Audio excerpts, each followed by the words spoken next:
며칠 전 세계에서 가장 중요한 날이 있었습니다.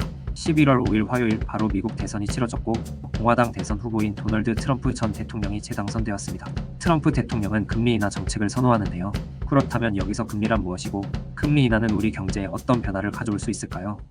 포텐업 금리는 돈을 빌릴 때 적용되는 비용을 비율로 나타낸 것입니다. 즉 일정 기간 동안 돈을 빌린 대가로 지급하는 금액의 비율을 나타낸 것이죠. 이러한 금리는 경제활동에서 중요한 요소로 작용하기 때문에 금리가 떨어지거나 올라가는 타이밍을 잘 살펴보면 경기의 흐름을 파악하고 투자 전략을 잘 짤 수 있습니다. 트럼프 대통령은 기본적으로 세금 감면과 규제 완화를 통해 기업의 성장을 추구합니다. 미국 경제가 더욱더 활발해지도록 재정 정책을 펼치는 것인데요.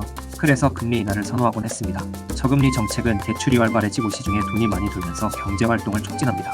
돈을 빌리는 대가가 적으니 사람들이 집도 사고 소비도 하고 심지어 주식시장에도 사람이 몰리게 되는 것이죠. 기업 측면에서도 대출을 받아 투자도 늘리고 하니 경제 성장이 일어날 수밖에 없습니다. 하지만 이런 금리 인하로 인한 경제 활성화 현상이 마냥 좋기만 할까요?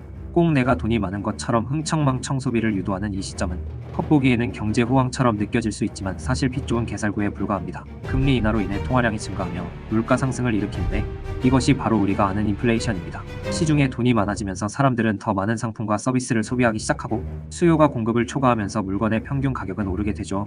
우리는 말하곤 합니다. 우리의 월급 빼고 다 올라 너무 힘이 든다고. 실제로 3억대였던 아파트가 1년도 안 되어서 5억대로 오르곤 했습니다. 이것이 우리가 투자나 사업을 해서 근로소득을 제외한 추가 소득을 얻어야 하는 이유이고요.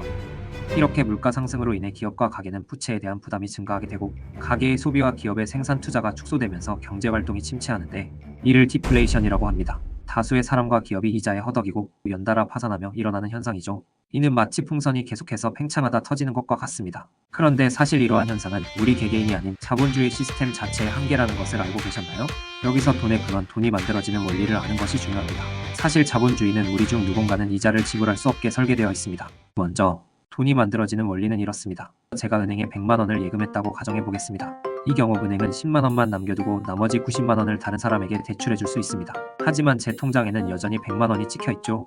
이렇게 되면 시중에 사용 가능한 돈의 합은 190만 원이 됩니다. 처음엔 제가 넣은 100만 원밖에 없었지만 대출을 통해 나와 다른 사람이 가진 돈은 190만 원이 되는 것이죠. 정리하자면 누군가 예금해 놓은 돈에서 지급준비금을 제외한 금액을 다른 사람에게 대출해 줌으로써 돈을 만들어냅니다. 그렇다면 만약 이와 같은 일이 계속 일어난다면 어떻게 될까요? 시급준비율이 10%라고 했을 때 대출된 90만 원 중 90%인 81만 원, 72만 원, 63만 원 순으로 끝도 없이 불어나게 됩니다.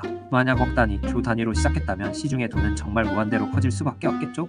은행이 빚을 이용해서 계속 새로운 돈을 만들어내는 과정을 러시아 인형에 비유할 수 있습니다. 그렇기에 우리는 여러 금융 앱에서 대출 광고 전략들을 마주할 수 있습니다. 과거의 대출 문자부터 요즘엔 어플을 통한 신용도 확인 기능까지 모두 대출을 유도하는 전략이죠. 그리고 은행이 대출을 해주며 돈을 불리고 이자를 받지만 실제로 존재하는 돈의 총량보다 대출로 인해 시중에 떠도는 통화량이 더 많아졌기 때문에 누군가는 당연히 이자를 갚지 못합니다. 바로 이 점이 자본주의의 함정인 것이죠. 이는 어렸을 때 자주 했던 의자 뺏기 게임과 같으며 한국 사회를 그토록 괴롭혔던 입시 경쟁, 취업 경쟁의 근본 원인이 여기에 있습니다. 오늘 설명했던 인플레이션과 디플레이션은 약 48에서 60년의 주기를 가지고 반복되었습니다. 따라서 우리는 자본주의에서 소외되지 않도록 경제와 돈의 흐름을 알고 전략적으로 소비와 투자를 해야 합니다. 이러한 돈의 흐름을 모르고 있다면 이 자본주의 시스템의 희생자가 나일 수도 있다는 점을 명심하고 또 명심해야 합니다. 따라서 우리는 능동적으로 돈을 공부하는 것이 중요하죠. 이번 선거 이후로 정책과 돈의 흐름이 어떻게 바뀔지, 우리의 예상이 맞을지 주의 깊게 지켜보며 함께 공부해 나가봅시다. 돈의 원리와 관련된 내용은 EBS 다큐프라임 자본주의 1편을 참고하였으니 깊은 내용을 알고 싶으신 분들은 본편을 꼭 시청하시기 바랍니다.